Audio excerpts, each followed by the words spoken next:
Partial shutdown of the federal government continues into its second day. President Obama is meeting right now with Republicans to talk about a potential resolution. This shutdown is affecting everything from parks to customer service lines and putting lawmakers in a difficult situation with frustrated voters. We have heard several examples today of people turned away from our national parks. But what about more crucial issues like work to prevent problems on the 630 million acres of land owned by our federal government?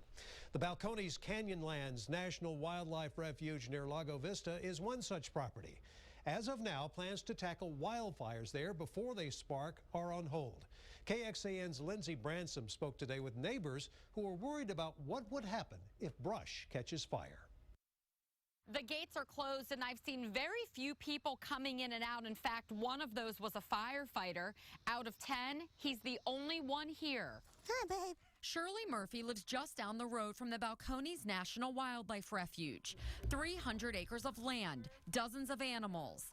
The thought of not having the manpower to fight a brush fire terrifies her. Anything could just go in a matter of minutes, and there's not anyone available to help. Employees showed up to work Tuesday and were told to go home, including the firefighters. And they don't just respond to Balcones. There are also additional resources for nearby North Lake Travis Fire and Rescue. Provide them with our 800 radio system.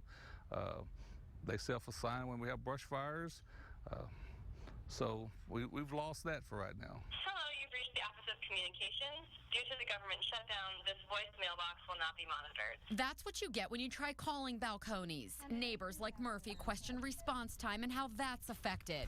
I found out while firefighters will respond to an emergency from home, some live as far as 45 minutes away. We're going to be out completely. I mean, there's not going to be any help, and available other fire, departments that are just going to make it here in time. Take a look at some video from a brush fire here just a few months ago. It's the reality Murphy is afraid to face at a time employees aren't at work. It's just real important to keep this beauty going, and if something ever happens, I mean, we're just at a loss, a complete loss.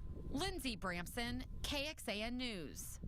10 federal employees in Idaho, though, are back in the job for this time being. Their pay was restored after an urgent plea to continue the search for a missing person at the Craters of the Moon National Monument. If this partial shutdown continues, many Texans working for the federal government will feel the pinch of not working. Texas is home to more than 130,000 full-time federal employees. That's according to the Office of Personnel Management. Many of those workers are in the San Antonio and New Braunfels areas. Texas has the fourth largest number of federal workers. It's 7% of the total federal workforce. Still, Texas is the most unrepresented compared to the rest of the country. Federal employees make up a much smaller portion of our state's population.